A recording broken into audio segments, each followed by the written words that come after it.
Assalamualaikum warahmatullahi wabarakatuh. Perkenalkan, nama saya Firdausi Nuzula dengan NIM 2003211000043. Di sini saya tidak sendiri, di sini saya bersama rekan saya. Kami dari Agribisnis C angkatan 2020. Sebelumnya, Assalamualaikum warahmatullahi wabarakatuh. Saya Imam Syafi'i. Nomor NIM saya 2003211000046.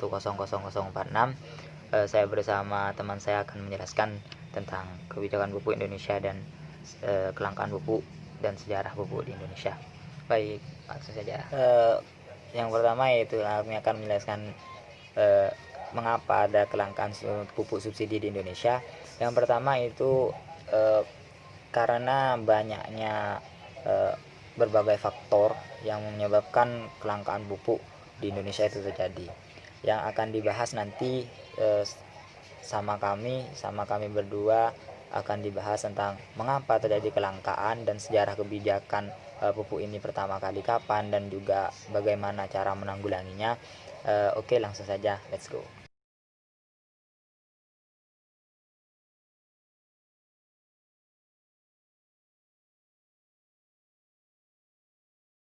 Di sini kami membahas tentang 3 hal. Yang pertama, sejarah kebijakan pupuk subsidi di Indonesia. Yang kedua, faktor penyebab terjadinya kelangkaan pupuk subsidi di Indonesia. Yang ketiga, cara menanggulangi kelangkaan pupuk subsidi yang terjadi di Indonesia.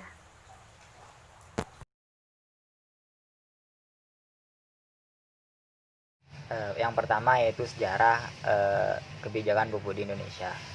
Kebijakan pupuk di Indonesia, pupuk subsidi di Indonesia ini terjadi itu dikarenakan program pemerintah yang ingin mengembangkan pertanian Indonesia agar lebih baik dan ingin mencapai cita-citanya yaitu sebagai lumbung padi Asia, dan juga di 2024 Indonesia ingin menjadi lumbung padi dunia, seperti itu. Dalam sejarah ini itu memiliki beberapa kebijakan dalam pemerintah, yaitu mulai dari dulu sampai kebijakan sampai sekarang. Yang pertama yaitu di periode 1970 sampai 1998. Yang kedua yaitu periode 1999 sampai 2001. Yang ketiga yaitu 2003 sampai 2005, dan yang keempat yaitu periode 2006 sampai sekarang.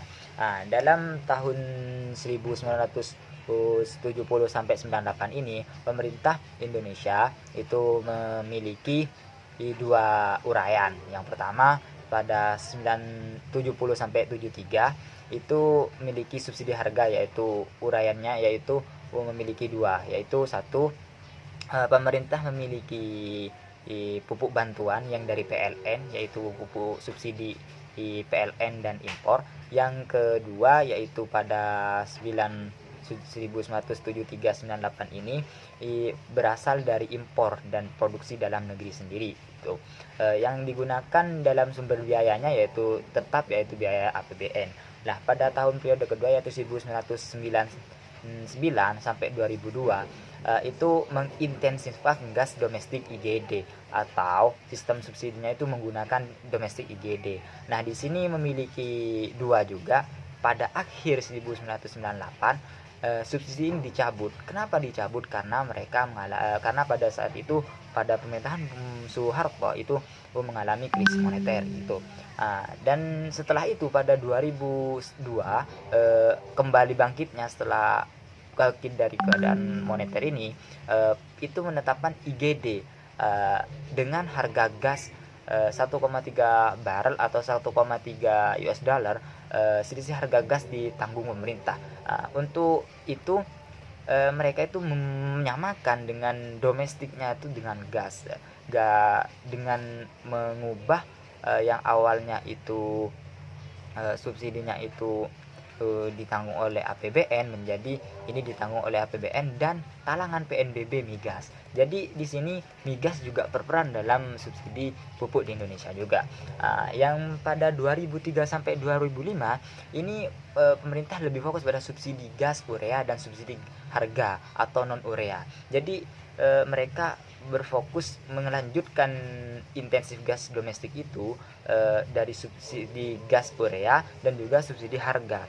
Dalam ini mencapai uraian harga gas yang 1,5 M barrel atau US dollar itu selisih harga gas merupakan subsidi. Jadi di sini pemerintah mengajukan subsidi gas dan juga gas domestik. Maksudnya gas itu berupa pupuk yang disetarakan, itu pupuk yang diubah, yang kalau misalnya sekarang itu pembaruan terhadap pupuk itu.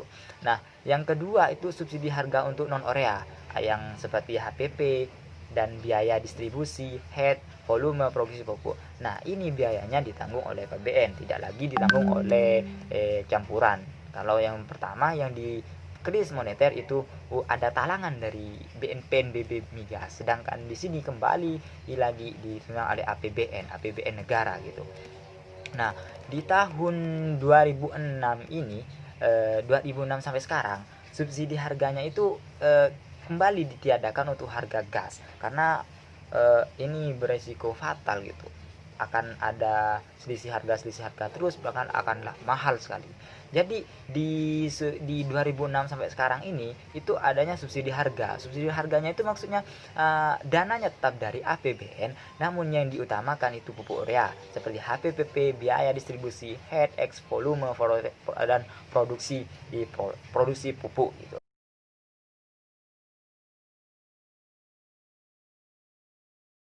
Nah, selain yang tadi untuk sejarah yang tentang itu, ada pula di sini juga ada sistem dan mekanisme distribusi sebagai berikut. Nah, yang pertama itu periode 1970 sampai 1978 itu pemerintah melakukan sistem rayonisasi.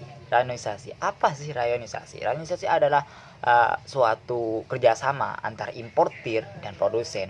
Jadi di sini mereka melakukan kerjasama pemerintah, yaitu badan usaha milik negara itu melakukan kerjasama dengan swasta, yaitu kerjasamanya berupa bentuk-bentuk itu tadi, sistem untuk melakukan bagaimana pengembangan pupuk dan bagaimana pupuk ini bisa jadi pupuk yang sangat berguna bagi masyarakat gitu. Nah, ini sistem ini yang rayonisasi ini itu provinsi atau kabupaten ini selalu dilayani oleh lebih dari satu importir atau produsen pada masa ini. Jadi mereka dilayani oleh beberapa produsen agar tidak kekurangan pupuk gitu, agar mereka miliki pupuk yang berkualitas dan juga pupuk yang sangat banyak untuk melimpah untuk menghasilkan produsen dari kabupaten atau provinsi itu memiliki produsen beras ataupun yang lainnya pertanian gitu, di bidang pertanian. Nah, yang kedua itu pada periode 1979 dan 2001. Dalam periode ini itu sistem distribusi pemerintah itu sudah menerapkan PT. Nah, yaitu tunggal, yaitu PT Pusri. Apa PT Pusri? Yaitu Pupuk Sriwijaya. Pusri ini memiliki fasilitas distribusi seperti kapal, pengantongan, gerbong kereta api, dan gudang sebagai distributor tunggal. Pusri ini juga dapat melakukan subsidi silang atau relokasi. Maksudnya dari diadakan PT ini agar mempermudah pupuk ini untuk berjalan, agar mudah pupuk ini untuk menyebar di seluruh Indonesia gitu. Nah, pada periode yang ketiga yaitu periode 2002 sampai sekarang ini itu kembali kepada sistem reyonisasi antar produsen. Maksudnya dalam negeri BUMN ini tiap produsen itu bertanggung jawab atas wilayah rayonnya sendiri. Masing-masing produsen itu menunjuk distributor dan pengecer di wilayah tanggung jawabnya. Dengan sistem ini, produsen juga dapat melakukan relokasi atau subsidi silang, mulai dari mereka melakukan semuanya itu menyalurkan dan yang lain-lain.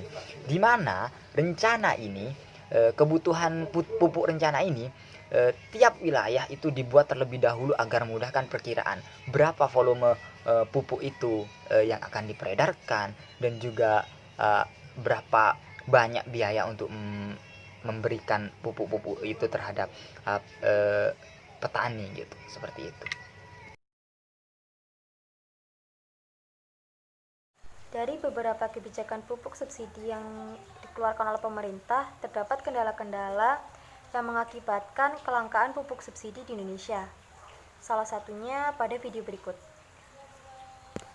Saudara, seorang petani di Kabupaten Jember, Jawa Timur menggelar aksi tunggal di depan kantor pemerintah Kabupaten Jember pada Kamis siang. Aksi tunggal ini sebagai bentuk kekecewaan atas kelangkaan pupuk subsidi di pasaran. Dengan menumpang sebuah mobil yang dilengkapi spanduk tuntutan, Jumantoro, petani asal desa Candi Jati, Kecamatan Arjasa, melakukan orasi di depan kantor pemerintah Kabupaten Jember. Dalam aksi tunggalnya, ia menyuarakan keluhan petani terkait kelangkaan pupuk bersubsidi di pasaran.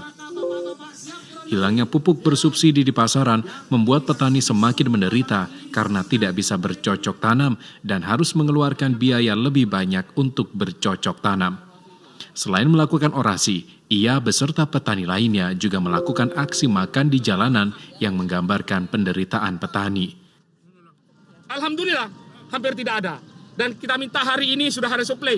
Minimal besok petani sudah tidak kesulitan mendapatkan pupuk subsidi. Dan kami juga minta aturan per 1 September menggunakan kartu tani itu ditunda pelaksanaannya sampai semua siap.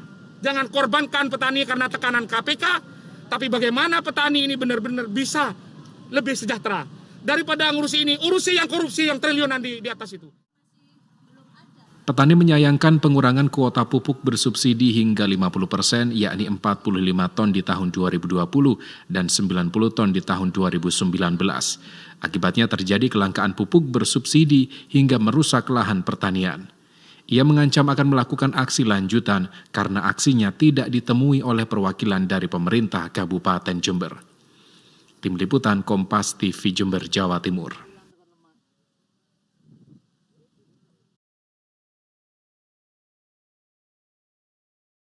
Selanjutnya, faktor-faktor penyebab terjadinya kelangkaan pupuk subsidi di Indonesia. Kami merangkum dari beberapa jurnal, salah satunya tinjauan kritis dan perspektif sistem subsidi pupuk. Dari beberapa jurnal tersebut, kami rangkum terdapat 6 faktor. Yang pertama, petani ketergantungan dengan pupuk subsidi yang disediakan oleh pemerintah.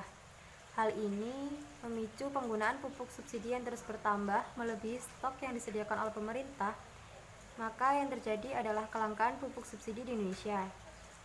Yang kedua, petani menggunakan pupuk anorganik dan organik yang tidak sesuai anjuran pemerintah atau penggunaan pupuk tidak seimbang. Hal ini mengakibatkan penggunaan yang berlebih dan membuat stok yang tersedia semakin berkurang dan habis sebelum waktunya. Yang ketiga, kurangnya dana pemerintah untuk membeli bahan baku pupuk, mengakibatkan terbatasnya distribusi pupuk subsidi sehingga petani sulit mendapatkan pupuk. Yang keempat, petani yang menambah luas area lahan tentu membutuhkan jumlah pupuk yang lebih banyak. Hal ini dapat memicu kelangkaan pupuk subsidi di Indonesia. Yang kelima, terdapat penimbun pupuk subsidi yang mengakibatkan harga pupuk melambung tinggi di tengah kondisi para petani yang sedang membutuhkan pupuk. Sedangkan yang terakhir, nilai rupiah yang melemah. Hal ini dapat memicu kelangkaan pupuk subsidi di Indonesia dikarenakan bahan baku pupuk lebih banyak diekspor. Cara menanggulangi kelangkaan pupuk. Yang pertama yaitu pengolahan hara spesifikasi lokasi atau PHSL. Pengolahan hara spesifikasi lokasi atau PHSL ini merupakan suatu pendekatan untuk menyediakan hara bagi tanaman saat dan bila dibutuhkan. Jadi PHSL ini disesuaikan dengan kebutuhan petani, kebutuhan tanaman menurut lokasi dan musim. PHSL ini bertujuan untuk meningkatkan keuntungan petani melalui 1. Peningkatan hasil per unit pupuk yang digunakan, 2. Hasil yang lebih tinggi, dan 3. Berkurangnya kerusakan oleh penyakit dan hama. Ciri-ciri dari PHSL: yang pertama, penggunaan sumber-sumber hara dari tanaman secara optimal seperti residu tanaman dan pupuk kandung. Yang kedua, aplikasi pupuk nitrogen, fosfor, dan kalium disesuaikan dengan kebutuhan spesifik lokasi dan musim dari tanaman. Yang kedua, yaitu pemanfaatan bahan organik. dalam pemanfaatan bahan organik ini lebih menguntungkan bagi masyarakat karena tidak adanya kandungan seperti bahan kimia, juga memanfaatkan limbah-limbah yang ada di masyarakat. Pupuk organik ini digunakan untuk mempermudah atau memperluas dalam pengolahan limbah-limbah, yaitu bermanfaat untuk mengurangi limbah-limbah salah satunya. Ini berupa rekayasa untuk membuat pupuk yang lebih organik. Bahannya yaitu dari limbah dan juga kotoran sapi atau apapun gitu. Nah, yang ketiga itu penggunaan pupuk hayati.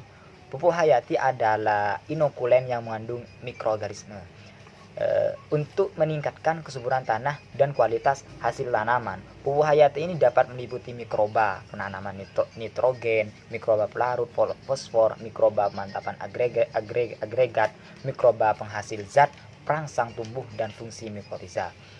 Yang keempat yaitu pembenahan struktur pasar dan distribusi pemupukan. Ini sangat penting karena apa? Struktur pasar yang oligopolis atau monopolis perlu dirubah dalam struktur pasar yang cenderung mendekati pasar persaingan sempurna. Ciri pasar persaingan sempurna adalah jumlah produsen yang banyak, maka pemerintah perlu mendirikan beberapa pabrik sehingga sifat price maker dapat dirubah menjadi price taker, di mana harga yang ditentukan dapat menguntungkan para konsumen. Pada produksi pupuk perlu adanya transportasi supaya bisa melakukan penekanan pada harga dan tidak terjadi pelonjakan. Ini tujuan dari pembentukan struktur pasar dan distributor pemupukan. Ini sangat penting bagi pemerintah untuk menerapkan ini agar tidak ada kelangkaan pupuk. Yang kelima yaitu perlunya penegakan hukum secara konsisten. Ini juga sangat penting karena apa? Para penimbun pupuk yang mengakibatkan harga pupuk menjadi melonjak serta kegiatan penjualan pupuk ke luar negeri perlu ditindaklanjuti secara tegas. Ini jika terus dibiarkan maka akan adanya pelonjakan pupuk dan harga pupuk yang sangat mahal. Adanya hukum secara konsisten ini dapat mencegah untuk pelonjakan harga karena dapat membuat para penimbun pupuk ini menjadi jera dengan cara bahwasannya pupuk ini juga memiliki konsisten hukum dan hukum yang jelas barang siapa yang menimbun pupuk tersebut. Yang keenam yaitu kebijakan subsidi perlu ditinjau. Maksud dari kebijakan subsidi ini perlu diperhatikan dengan maksimal agar mengenai sasaran agar tidak terjadi kesalahan ataupun kerugian besar bagi pemerintah. Ini subsidi perlu ditinjau. Ini harus perlu ditinjau karena jika dibiarkan seperti ini maka seperti yang saya ucapkan tadi akan terjadi penimbunan pupuk dan ada kecurangan dari pihak-pihak terkait gitu. Yang ketujuh, menerapkan pemakaian pupuk secara berimbang. Maksud dari yang ketujuh, menerapkan pemakaian pupuk secara berimbang ini perlu dilakukan agar para petani dapat melakukan dan mengaplikasikan pupuk dengan tanamannya sesuai dengan kadar dan tidak berlebihan agar pupuk yang dikelola oleh pemerintah ini dapat konsisten dalam segala produksinya dan segala produksinya terhadap masyarakat gitu. Jadi ini sangat penting. Jadi bisa saya ulang, untuk menghadapi kelangkaan ini, kita ada 6 ya, ada 7. Yang pertama PHSL, pengolahan hara spesies lokasi, yang kedua pemanfaatan bahan organik, dan yang ketiga penggunaan pupuk hayati, yang keempat pembenahan struktur pasar dan distribusi pemupukan, yang kelima perlunya penegakan hukum secara konsisten, dan 6 kebijakan subsidi perlu ditinjau, 7 menerapkan pemakaian pupuk secara berimbang. Nah, jika semuanya ini sudah tersusun rapi, maka dijamin pupuk bersubsidi di Indonesia tidak akan salah sasaran dan akan menjadikan Indonesia mencapai cita-citanya untuk menjadi salah satu lumbung dunia dan lumbung Asia seperti itu. Sekian presentasi dari kami. Mohon maaf apabila ada salah-salah kata. Terima kasih. Wassalamualaikum warahmatullahi wabarakatuh.